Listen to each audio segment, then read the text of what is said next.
Picture this: temperatures plummeting to minus 53 degrees Celsius, wind howling across endless plains, carrying ice crystals that cut like glass. In such conditions, exposed human skin freezes solid in minutes. This isn't the Arctic, this is northeastern China, where for millennia, peasant families somehow survived winters that would kill modern humans within hours. Before we begin this journey through time and temperature, I'm curious, where are you listening to this story right now? Perhaps you're in a warm room, heated by systems our ancestors could never have imagined. Or maybe you're walking through your own winter landscape, bundled in synthetic materials that didn't exist just decades ago. Wherever you are, I invite you to imagine stripping away every modern comfort, every technological advantage, and facing the raw fury of a Chinese winter with nothing but ancient wisdom and desperate ingenuity. If you're finding value in these forgotten survival secrets, consider subscribing, because what we're about to uncover challenges everything you think you know about human resilience. The techniques that kept entire civilizations alive through impossible conditions were so effective, so ingenious, that some remain superior to our modern solutions. But this isn't just a story of triumph. Hidden within these tales of survival lies one of history's most devastating secrets: how political decisions could turn these time-tested methods into instruments of mass death, claiming more lives than any natural disaster ever recorded. To understand the magnitude of what Chinese peasants faced, we must first grasp the sheer brutality of Chinese winters. China's climate isn't uniform. It's a patchwork of extremes that would challenge even our modern understanding of survival. The ancient Chinese recognized this harsh reality through their sophisticated 24 solar terms calendar system, developed over 3,000 years ago. Unlike our simple four-season approach, this system divided the year into precise 15-day periods, each marking critical changes in weather patterns and survival requirements. The term beginning of winter wasn't just a calendar date, it was a countdown to potential death. In the northeastern provinces, particularly Heilongjiang and Guilin, winter wasn't just cold, it was apocalyptic. The Siberian anticyclone would descend like an invisible glacier, bringing what meteorologists now classify as continental subarctic climate. Temperatures regularly dropped below minus 30 degrees Celsius, with wind chill factors pushing the effective temperature to levels that would shut down modern cities entirely. But the cold was just the beginning. The musong of winter, as ancient texts described it, brought bone-dry air that sucked moisture from everything it touched. Human lips would crack and bleed within hours. Exposed eyes would freeze, causing temporary blindness. The air itself became so cold that breathing required careful technique. Too rapid an intake would freeze lung tissue, causing pneumonia that often proved fatal. What made these conditions particularly treacherous was their unpredictability. The ancient weather records speak of winters that arrived suddenly, with temperatures dropping 20 degrees in a single day. Peasant families could wake to find their water supplies frozen solid, their livestock dead, and their carefully stored food supplies inaccessible beneath layers of ice. The geography amplified nature's cruelty. The vast plains of northern China offered no natural windbreaks, no sheltered valleys where families could retreat. Villages stood exposed on these frozen steppes like tiny islands in an ocean of ice. When blizzards struck hand, they struck without warning. Entire communities could be cut off from the outside world for weeks or even months. Consider the accounts from the Tang dynasty, which describe winters so severe that the Yellow River froze solid for hundreds of miles. Merchants would abandon their trade routes entirely, knowing that attempting travel meant almost certain death. Even the hardiest nomadic peoples would retreat to their most sheltered camps, huddling together in desperate survival mode. Yet somehow, generation after generation of Chinese peasants not only survived these conditions, but actually thrived, building complex agricultural societies in regions that modern climate scientists classify as nearly uninhabitable during winter months. How did they accomplish this seemingly impossible feat? The answer lies not in any single technique, but in an intricate web of interconnected survival strategies that had been refined through countless generations of trial, error, and desperate innovation. Deep in the frozen villages of northern China, beneath the humble mud-brick homes of peasant families, lay one of humanity's most ingenious heating systems, a technology so advanced that modern engineers study it with amazement. They called it the Kang, and it represents perhaps the most efficient heating system ever devised by human hands. The word Kang means to dry, and its first mention appears in Chinese texts dating to 121 AD. But archaeological evidence suggests the technology is far older, with examples discovered in ruins from the 1st century, particularly in Heilongjiang province, the very region where China's most brutal winters occurred. Imagine entering a peasant home during the depths of winter. The outside temperature hovers at -40 degrees, but inside, you're greeted by warmth that seems to radiate from the very floor beneath your feet. The secret lies hidden beneath what appears to be a simple, raised platform that serves as both the family's bed and their living space during daylight hours. Beneath this platform, skilled craftsmen had constructed an intricate maze of channels and passages, all built from a careful mixture of clay, straw, and local stone. This isn't random construction. Every curve, every junction has been precisely calculated to maximize heat transfer while ensuring complete combustion of fuel. The system begins with a fire chamber, typically located in the kitchen area or sometimes in a small anteroom. Here, families would burn wood, coal, or even dried animal waste, whatever fuel they could acquire. But unlike a simple fireplace that sends most of its heat up a chimney, the Kang captures and redirects this precious thermal energy. Hot gases from the fire are forced through the serpentine passages beneath the sleeping platform. As these gases travel through the narrow channels, they transfer their heat to the massive thermal mass of clay and stone. This material acts like a giant battery, storing tremendous amounts of thermal energy that would be released slowly over many hours. The engineering brilliance becomes apparent when you consider the system's efficiency. A properly constructed Kang could maintain comfortable sleeping temperatures throughout an entire night using fuel that would barely warm a room with conventional heating. The thermal mass was so effective that families often needed to light fires only once every 2 or 3 days, even in the most extreme conditions. But the Kang was more than just a heating system. It was the center of domestic life. During the day, this warm platform served as the family's workspace. Women would sit here while spinning thread, mending clothes, or preparing food. Children would play on its warm surface. The elderly, most vulnerable to cold, would spend entire days here, their bodies absorbing the gentle, consistent heat.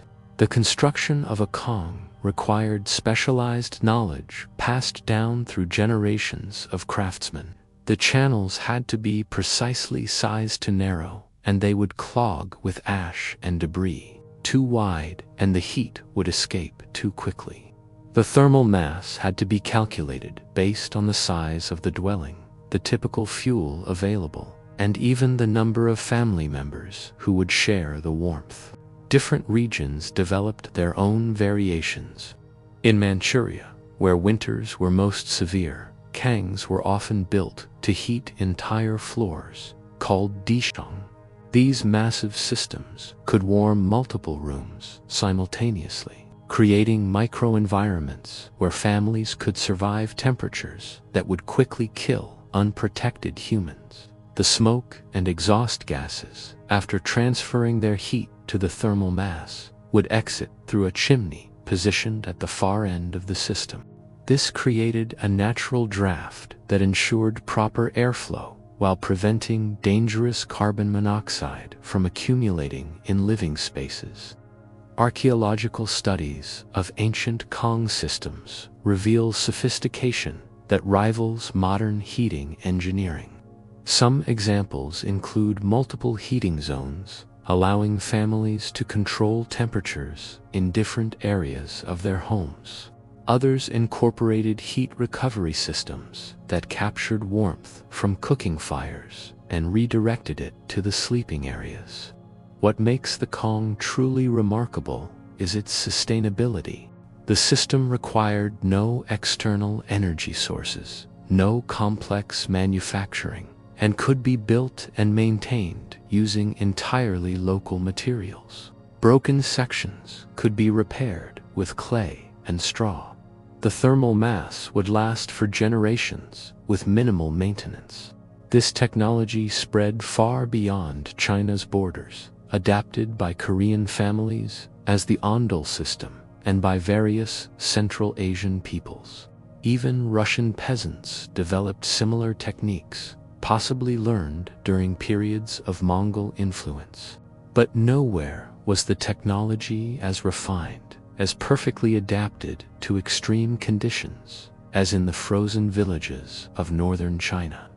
Yet for all its ingenuity, the Kang was just one component of a comprehensive survival strategy that encompassed every aspect of winter life. While the Kang provided warmth during rest and indoor activities, Chinese peasants faced an equally daunting challenge when venturing into the frozen world outside their homes.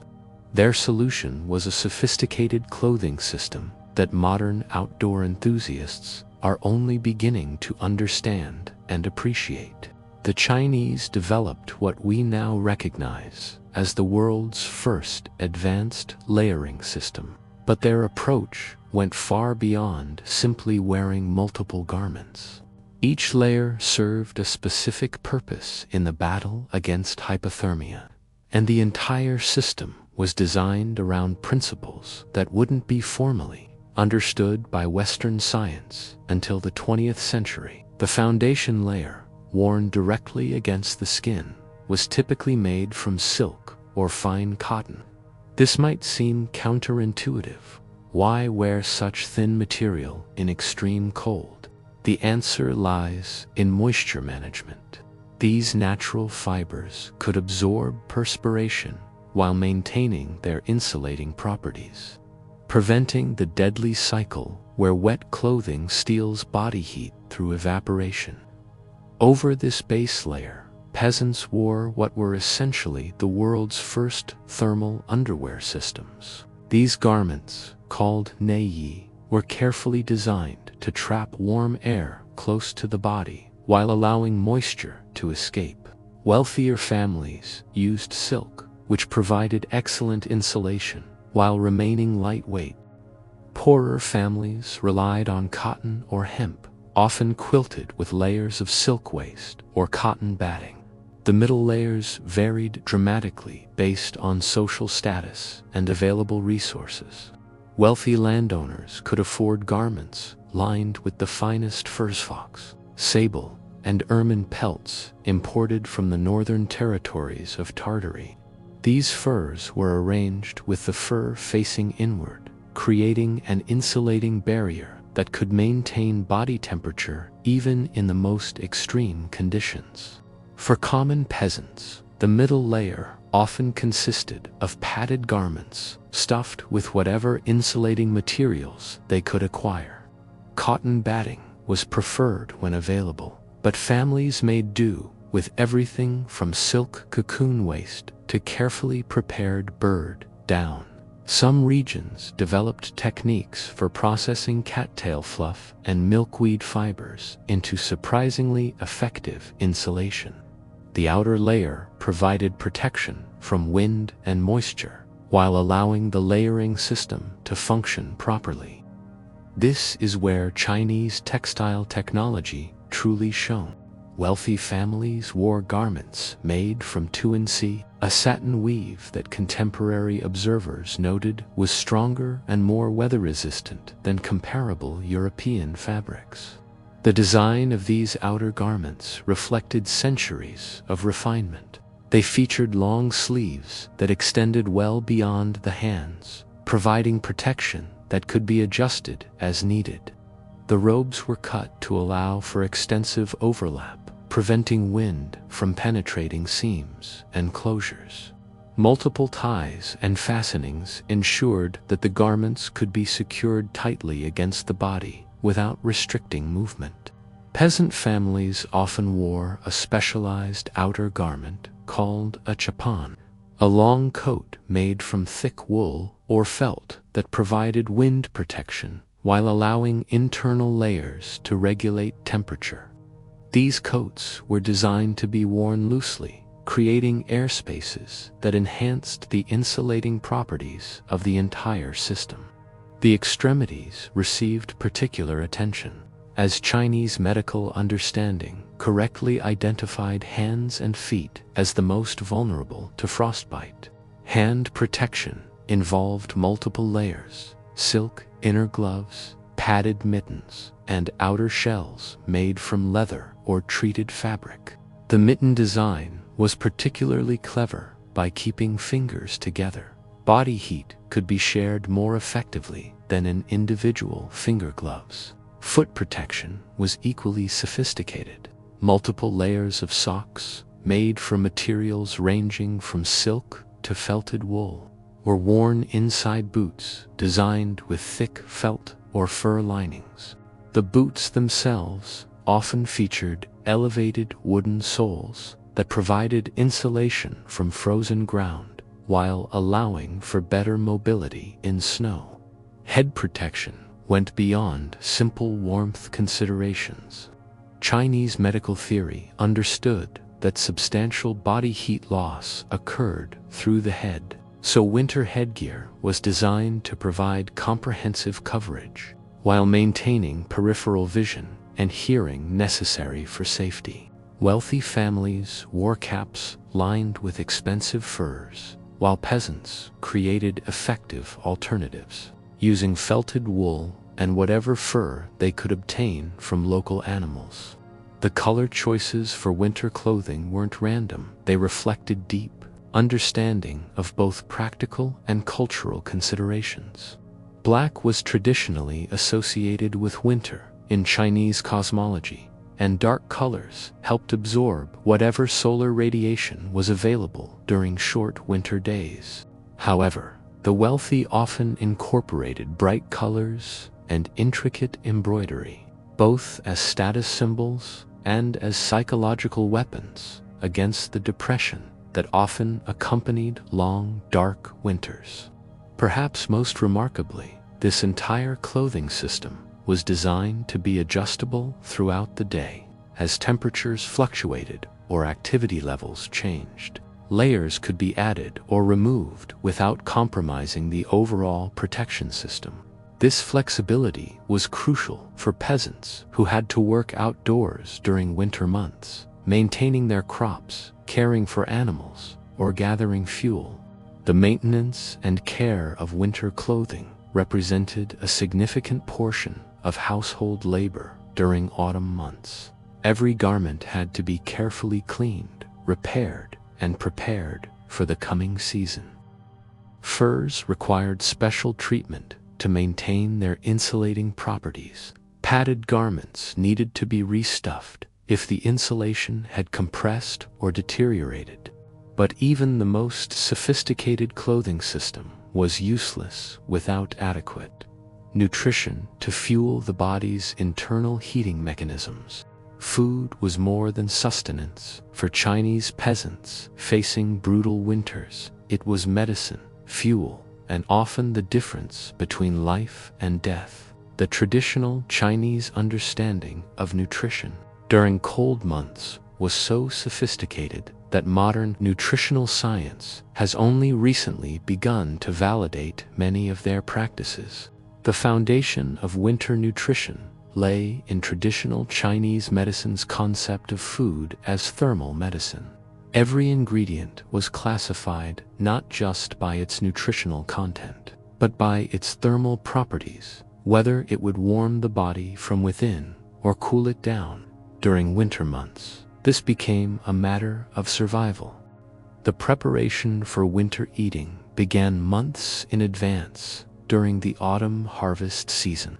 The 24 solar terms system provided precise guidance on when different foods should be preserved and how they should be stored to maintain maximum nutritional value throughout the cold months. The preservation techniques developed by Chinese peasants were remarkably advanced.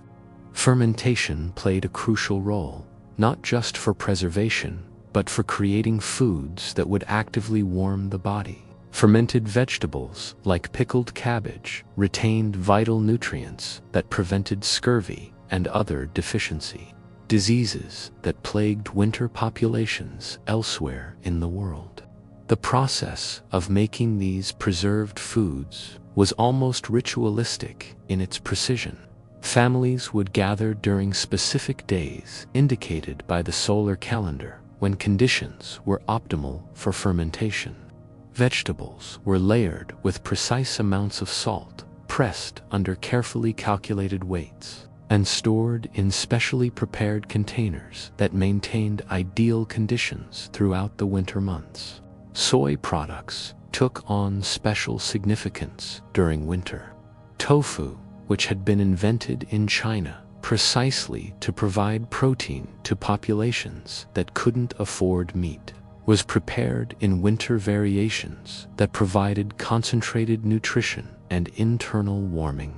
Fermented soy products like miso and various soy pastes provided not only protein but beneficial bacteria that supported digestive health during months when fresh foods were unavailable. The wealthy had access to more exotic warming foods. Ginseng, harvested in the northern forests, was carefully prepared and stored to provide energy boosts during the most challenging periods. Various warming herbs, astragalus cloves, and cinnamon were incorporated into winter meals, not as seasonings, but as essential medicines. For common peasants, winter nutrition required incredible creativity and resourcefulness. Root vegetables that could be stored in underground cellars formed the foundation of the winter diet. Sweet potatoes, introduced to China in the 16th century, revolutionized winter nutrition by providing carbohydrates that could be grown in marginal soils and stored for months without refrigeration. The cooking methods themselves were designed to maximize warming properties. Long, slow cooking processes that modern nutritionists recognize as optimal for nutrient retention were standard practice. Soups and stews weren't just convenient, they provided warm liquids that helped maintain core body temperature while delivering concentrated nutrition.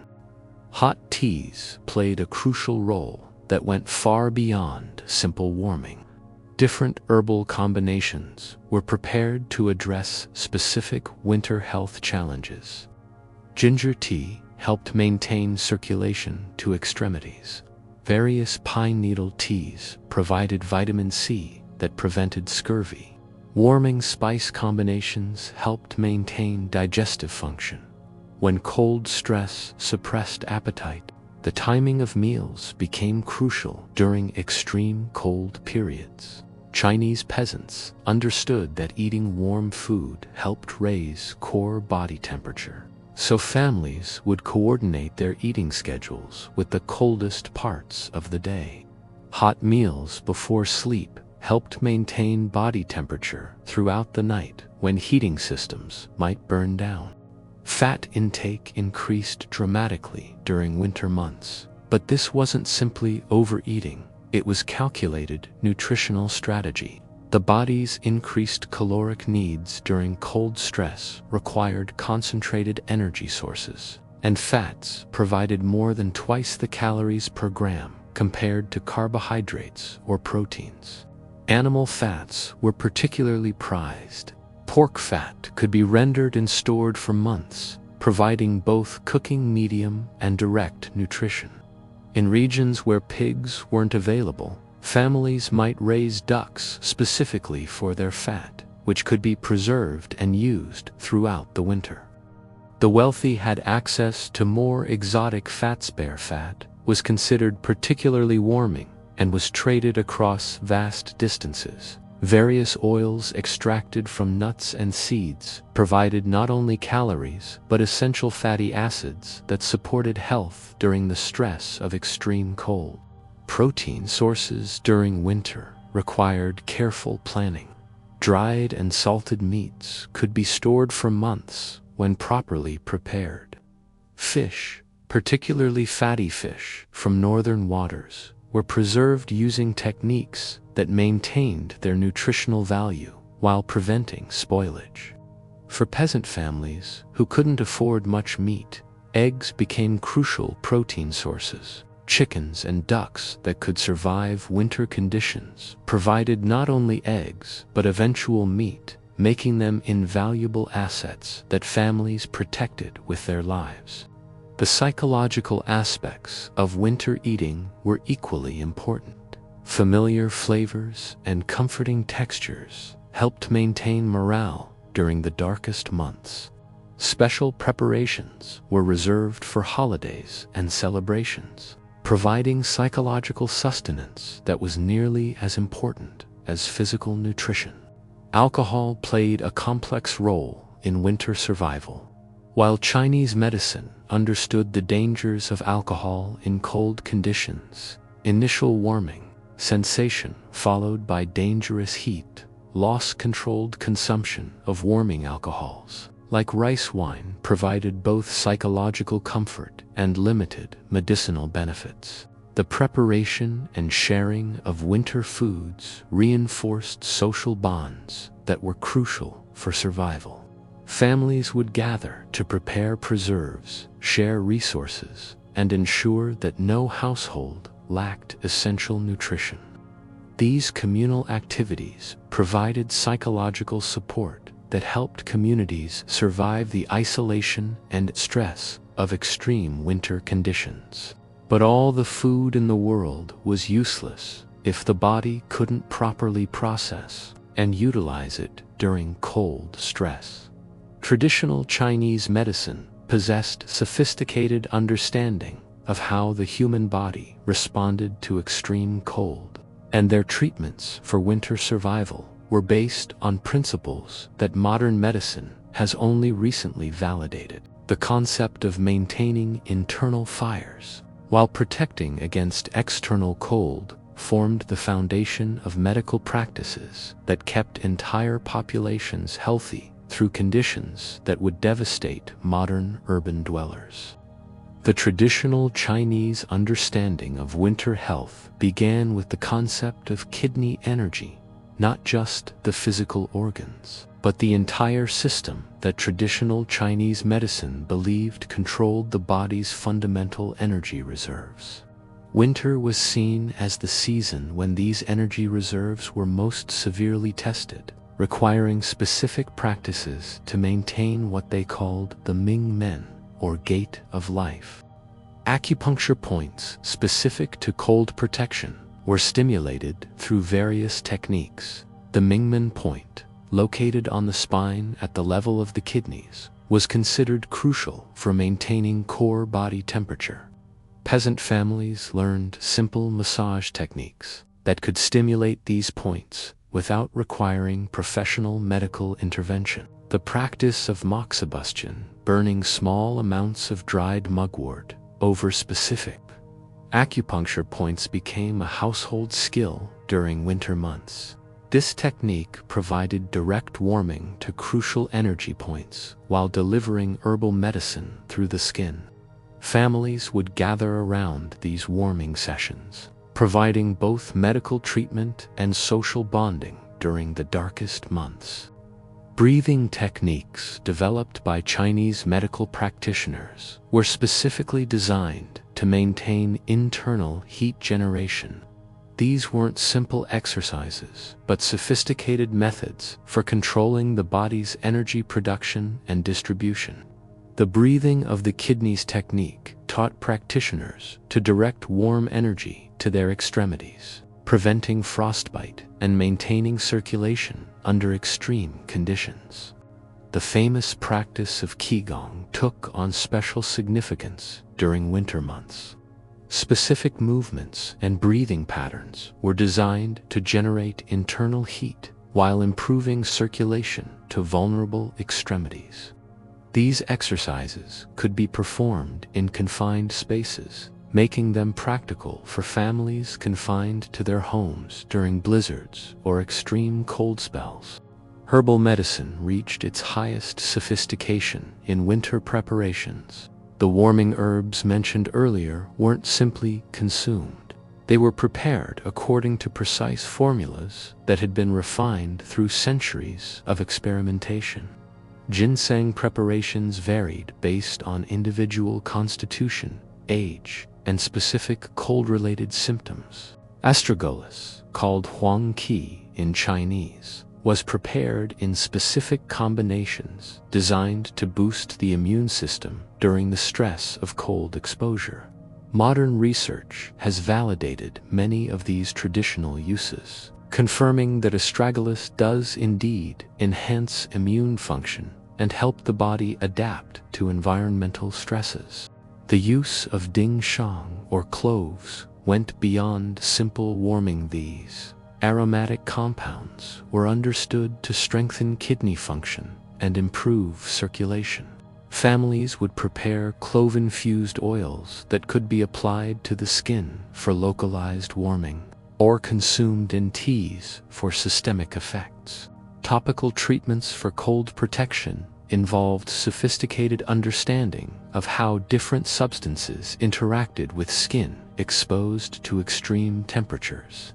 Tiger balm and similar warming preparations weren't just folk remedies. They contained carefully balanced combinations of camphor, menthol, and various warming spices that provided both immediate warming sensation and longer-term protection against cold injury. The practice of cupping took on special significance during winter months. This technique, which involves creating vacuum pressure over specific areas of the skin, was used to improve circulation and draw warming energy to the surface. Modern medical research has confirmed that cupping does indeed improve local blood flow and can help prevent cold-related injuries. Massage techniques specifically designed for cold protection were passed down through generations. These weren't simple rubbing motions, but sophisticated manipulations designed to improve circulation, stimulate energy flow, and maintain flexibility in joints that could become dangerously stiff in extreme cold. The famous foot-soaking practices involved more than simple warming. Specific herbal combinations were added to hot water to create treatments that improved circulation throughout the entire body. Ginger, mentioned earlier, was combined with various other warming herbs to create foot soaks that provided systemic warming effects that could last for hours. Sleep practices during extreme cold involved medical understanding that has only recently been validated by modern sleep research. The Chinese understood that sleep position, bedding materials, and even breathing patterns during sleep could significantly impact the body's ability to maintain temperature throughout the night.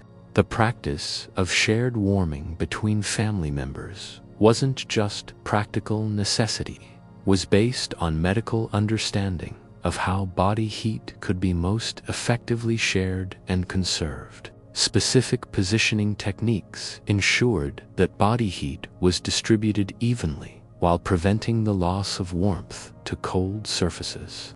Mental health practices during winter months recognized what modern medicine calls seasonal affective disorder.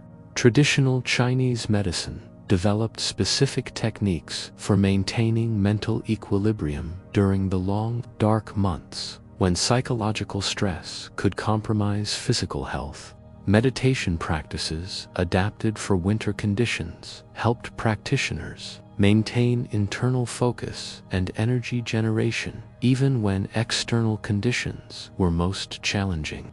These techniques taught people to find internal sources of warmth and comfort that weren't dependent on external heating systems. The concept of seasonal adaptation involved gradually adjusting the body's responses to cold exposure rather than simply avoiding cold entirely. This approach, which modern researchers recognize as cold adaptation, helped people develop improved tolerance for cold conditions while maintaining health and functionality.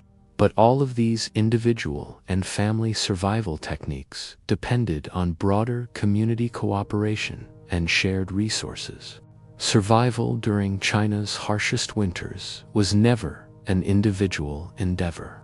It required sophisticated community organization that modern emergency planners study with admiration. The social structures that emerged around winter survival created bonds that often lasted lifetimes and established mutual aid systems that could mean the difference between life and death for entire villages. The foundation of winter community survival lay in resource-sharing systems that were far more complex than simple charity or cooperation. Villages developed intricate networks of mutual obligation that ensured essential resources were distributed according to need rather than individual wealth or status. Grain-sharing cooperatives emerged naturally in farming communities where individual families might face crop failures or inadequate harvests. These weren't simple lending arrangements, but sophisticated systems that tracked contributions, managed distributions, and ensured that no family would starve while others had surplus. The social pressure to participate in these systems was enormous, as exclusion could literally mean death. Fuel gathering became a community-wide endeavor that required coordination and shared labor. Firewood, dried dung, and other burning materials had to be collected during autumn months when weather permitted travel and outdoor work. Villages organized collective expeditions to gather these materials, with work assignments based on family size, available labor, and storage capacity. The allocation of gathered fuel followed complex social protocols that balanced individual need with community survival. Elderly households and families with small children received priority allocations. But these decisions were made through consensus processes that maintained social harmony while addressing practical needs. Tool and equipment sharing became essential when families lacked resources to own everything necessary for winter survival. Specialized tools for food preservation, construction, and maintenance were often owned collectively or circulated among families according to seasonal needs. The social systems that managed these shared resources required sophisticated record-keeping and conflict resolution mechanisms. Skill sharing represented perhaps the most crucial aspect of community winter survival. Specialized knowledge, from medical treatments to food preservation techniques, was actively transmitted between families and across generations. Master craftsmen would train others in essential skills like Kang construction, clothing repair, and food preparation. The elderly played crucial roles as repositories of survival knowledge. Their memories contained information about extreme weather events, successful survival strategies, and the subtle indicators that predicted severe conditions. Communities that honored and protected their elderly had significant survival advantages over those that failed to maintain these living libraries of essential knowledge. Child care became a community responsibility during winter months when parents might need to focus entirely on survival activities. Shared child rearing arrangements ensured that children were protected and educated even when individual families faced crises. These arrangements also provided opportunities for transferring survival skills to the next generation. Medical care relied heavily on community support systems. While some villages might have trained medical practitioners, most relied on shared knowledge of herbal treatments, emergency procedures, and basic medical care. Community members learned to recognize and treat common winter ailments like frostbite, respiratory infections, and cold-related injuries. The psychological support provided by community connections was as important as material assistance. Winter isolation could lead to depression, despair, and the kind of mental breakdown that compromised physical survival. Regular social interactions, shared meals, and communal activities helped maintain the psychological resilience necessary for enduring months of extreme hardship. Religious and cultural practices took on special significance during winter months. Festivals and celebrations provided psychological relief from harsh conditions while reinforcing community bonds. These events weren't simply entertainment. They were essential psychological medicine that helped communities maintain hope and coherence during the darkest months.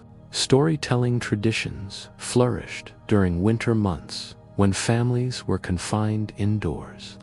These stories weren't just entertainment, but vehicles for transmitting essential survival knowledge, cultural values, and historical memory. The long winter nights provided time for educational activities that prepared younger generations for their own survival challenges. Work-sharing arrangements allowed communities to tackle survival tasks that were beyond individual family capabilities. Construction projects, major food preservation efforts, and emergency responses required coordinated labor that could only be organized through established community structures.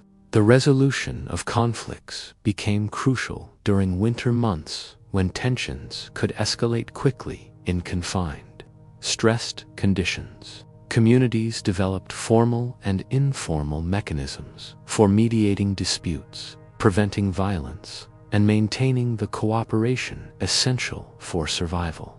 Trade networks connected winter communities to broader resource networks that could provide essential supplies unavailable locally. These trading relationships were carefully maintained through gift-giving, reciprocal arrangements, and long-term partnership agreements that ensured access to crucial resources during emergencies. Emergency response systems prepared communities for crisis situations like blizzards, extreme cold snaps, or food shortages. These systems included communication networks, resource stockpiles, and coordinated response protocols that could be activated when conditions became life-threatening.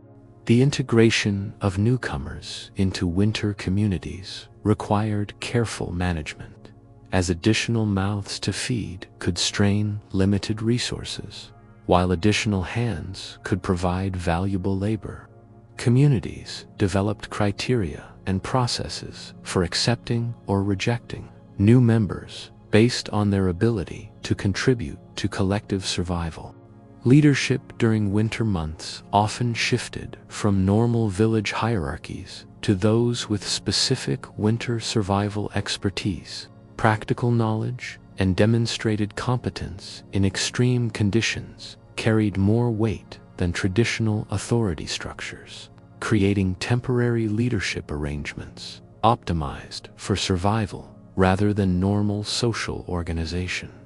These community survival systems worked so effectively that they became models for Chinese social organization that extended far beyond winter survival. The mutual aid networks, resource-sharing mechanisms, and collective decision-making processes developed for winter survival influenced Chinese village organization for centuries. But even the most sophisticated community organization could be overwhelmed by the perfect storm of political disaster and natural catastrophe. The winter of 1959 would test every survival technique, every piece of ancient wisdom, every community bond that Chinese peasants had developed over millennia. But this time, the greatest threat wouldn't come from the weather. It would come from their own government, in a campaign that would prove how quickly political ideology could transform time-tested survival systems into instruments of mass death. Mao Zedong's Great Leap Forward, launched in 1958, represented one of history's most catastrophic rejections of practical knowledge in favor of ideological fervor.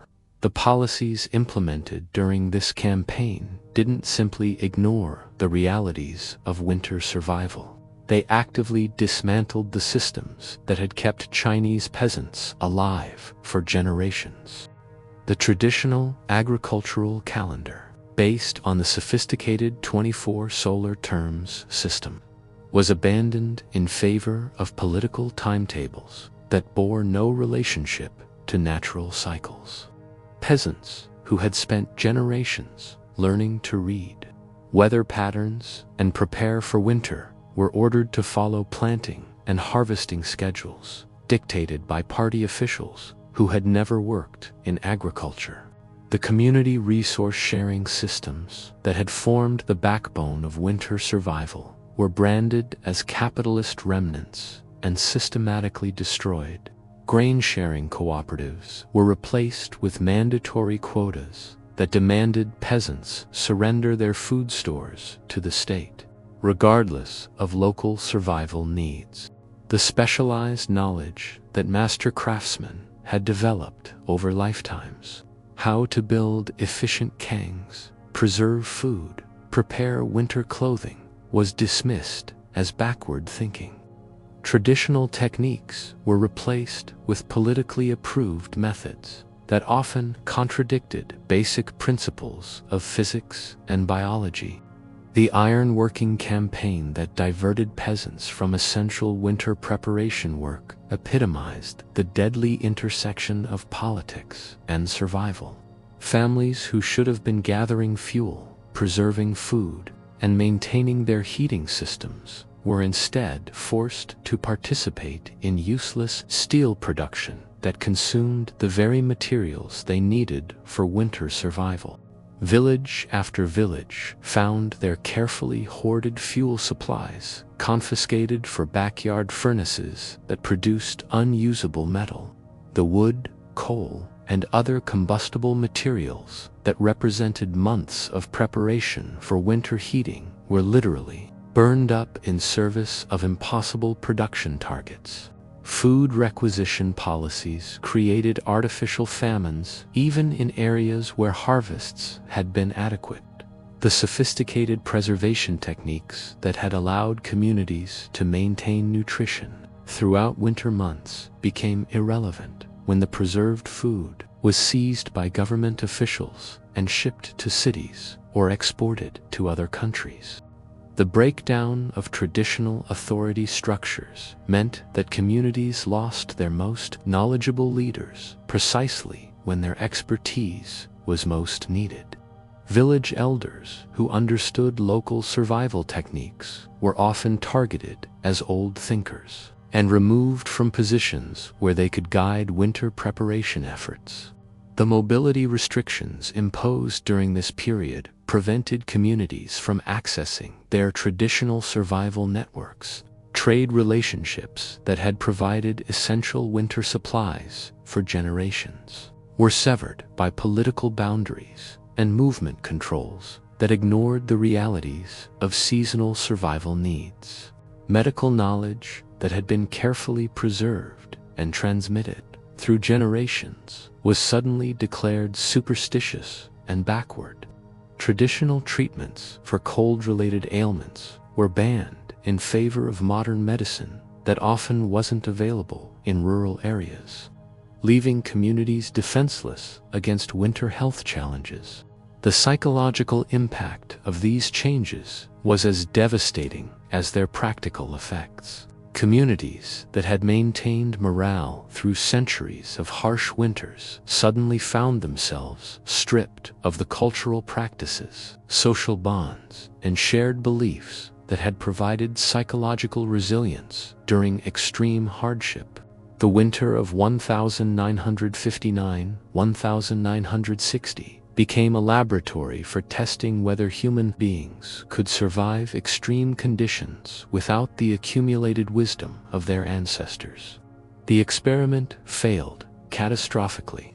Temperatures that winter weren't unusually severe. The death toll resulted entirely from the destruction of proven survival systems. Families with no fuel watched helplessly as their carefully constructed Kangs went cold. Without the thermal mass systems that had warmed Chinese homes for over 1,000 years, people froze to death in their own beds. The technology that had been sufficient to survive the worst natural conditions failed completely when deprived of its essential fuel supplies. Communities that had shared resources for generations were forced to compete desperately for inadequate government rations.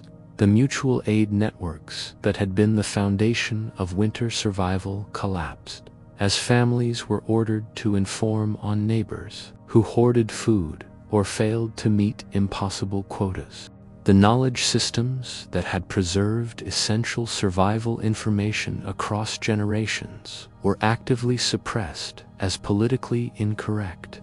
Young people were taught to reject their grandparents' wisdom in favor of revolutionary enthusiasm that provided no protection against freezing temperatures. The death toll from this collision between ancient wisdom and modern ideology was staggering. Conservative estimates suggest 20 to 30 million deaths during the period from 1958 to 1961. With the majority occurring during the winter months when traditional survival systems had been dismantled. But the numbers alone don't capture the full scope of the catastrophe. Entire communities disappeared. Families that had survived in the same locations for centuries were completely eliminated. Knowledge systems that had been refined over millennia were lost forever when their practitioners died. The survivors' accounts, when they finally became available decades later, revealed the desperate attempts to recreate traditional survival techniques under impossible conditions. Families tried to build makeshift heating systems without proper materials. Communities attempted to share non-existent resources. Medical practitioners struggled to treat cold-related ailments without access to traditional medicines. Some regions suffered more than others, largely depending on how thoroughly traditional systems had been dismantled and whether local officials had maintained some flexibility in implementing central directives. Areas where communities managed to preserve elements of traditional winter survival techniques had significantly lower death rates than regions where ideology had completely replaced practical knowledge. The famine wasn't simply about food shortage. It was about the complete breakdown of integrated survival systems that had addressed every aspect of winter existence. When heating systems failed, clothing became inadequate, food preservation broke down, medical knowledge was suppressed, and community cooperation was criminalized. The result was predictable and devastating. The political system that had created this catastrophe initially tried to blame natural disasters, but meteorological records from the period show that weather conditions, while challenging, weren't exceptional by historical standards. The deaths resulted from human decisions that prioritized political ideology over practical survival needs. Recovery from this disaster required not just increased food production, but the painstaking reconstruction of traditional knowledge systems. Surviving practitioners had to rebuild the accumulated wisdom of generations while working under political systems that remained suspicious of traditional practices. The aftermath of the Great Leap Forward catastrophe forced Chinese communities to secretly resurrect the traditional winter survival techniques that had been officially discredited. This underground revival of ancient knowledge became a fascinating study in how practical wisdom persists even under political suppression, and how communities adapt traditional techniques to modern constraints.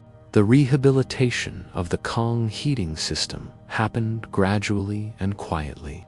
Families whose heating systems had been destroyed during the steel production campaigns began rebuilding them in secret, often disguising the construction as other projects to avoid political scrutiny. Master craftsmen who had survived the famine emerged from hiding to share their knowledge with younger generations who had never learned traditional construction techniques. The rebuilding process revealed how deeply the traditional knowledge had been embedded in Chinese rural culture. Even communities that had lost their most experienced practitioners retained enough collective memory to reconstruct basic heating systems. Children who had grown up sleeping on warm Kangs retained unconscious understanding of how the systems worked, allowing communities to piece together the engineering principles that had been deliberately suppressed. Regional variations in Kang reconstruction reflected both local conditions and political circumstances. In areas where authorities remained suspicious of traditional practices, families built simplified heating systems that provided basic functionality without the sophisticated features that might attract unwanted attention. Communities in more remote areas, where government oversight was limited, were able to rebuild systems that approached the efficiency of pre-1958 designs.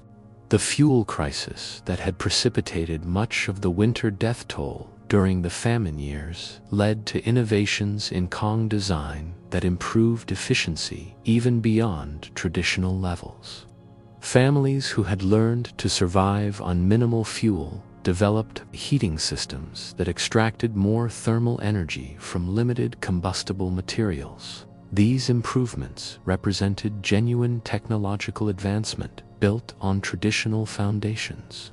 Community knowledge sharing took on new urgency as surviving practitioners realized how close entire technique systems had come to complete disappearance. Informal teaching networks emerged to transmit essential survival skills to younger generations who had been educated to reject traditional knowledge. These teaching efforts often took place during the construction and repair work that provided natural opportunities for hands-on learning. The restoration of traditional food preservation techniques required careful balancing of political sensitivities with practical needs. Families couldn't openly reject modern food production methods, but they quietly resumed traditional preservation practices that had proven more reliable than politically approved alternatives. The fermentation techniques that had sustained communities through countless winters were revived in household applications that avoided attention from local authorities. Traditional medicine experienced a complex rehabilitation process as political attitudes toward Chinese medical practices shifted over time. The herbal treatments and physical techniques that had addressed cold-related health problems were gradually reintegrated into rural healthcare, often under the guise of supporting revolutionary medical practice rather than preserving traditional knowledge. The psychological healing required to rebuild community cooperation after the devastating breakdown of social trust during the famine years proved as challenging as any technical reconstruction. Communities had to rebuild mutual aid networks while operating under political systems that remained suspicious of traditional cooperation methods. This required developing new forms of community organization that achieved traditional survival benefits while conforming to contemporary political requirements. The clothing and textile techniques that had protected generations of Chinese peasants from extreme cold were quietly resumed as families recognized that ideologically approved winter clothing provided inadequate protection against real weather conditions. Traditional layering systems were reconstructed using whatever materials were available, often incorporating modern synthetic materials that improved performance beyond traditional levels. The economic reforms that began in the 1970s provided opportunities for more open restoration of traditional techniques, but by then much knowledge had already been lost. The master craftsmen who had possessed the most sophisticated understanding of winter survival systems had often died during the famine years, taking their expertise with them. Communities had to reconstruct traditional knowledge from fragmentary memories and incomplete understanding. Modern Chinese winter survival techniques now represent a hybrid of traditional wisdom and contemporary technology. Urban heating systems incorporate efficiency principles learned from traditional Kang design. Modern outdoor clothing draws heavily on traditional layering concepts that have been validated by contemporary textile science. Nutritional approaches to cold weather adaptation blend traditional Chinese medical understanding with modern nutritional research. The preservation of traditional knowledge has become a conscious effort in contemporary China, with academic institutions documenting and studying traditional techniques before they disappear entirely. This work has revealed the sophisticated engineering and medical understanding embedded in practices that were once dismissed as primitive folklore. As our journey through the frozen landscapes of Chinese winter survival draws to a close, we're left with profound questions about the relationship between traditional knowledge and modern survival, between community wisdom and individual resilience, between time-tested techniques and contemporary challenges. The techniques that kept Chinese peasants alive through impossible winters weren't just collections of practical tips. They were integrated systems that addressed every aspect of human survival under extreme conditions. The Kang heating system, the sophisticated clothing layers, the community resource networks, the medical understanding, the food preservation methods. Each component supported and enhanced the others in a comprehensive approach to winter survival that modern emergency preparedness still struggles to match. Perhaps most remarkably, these systems were sustainable in ways that our contemporary survival techniques often aren't. The materials were entirely local, the energy sources were renewable, the knowledge could be transmitted without formal education systems, and the social structures could persist across generations without external support. Modern survival techniques often depend on industrial supply chains, specialized equipment, and complex support systems that can fail precisely when they're most needed. The catastrophic experiment of the Great Leap Forward provides sobering lessons about how quickly sophisticated survival systems can be destroyed and how difficult they are to rebuild once lost. The knowledge that had been refined over millennia was nearly lost in just a few years of political ideology overriding practical necessity. The communities that survived were those that managed to preserve elements of traditional wisdom despite official discouragement.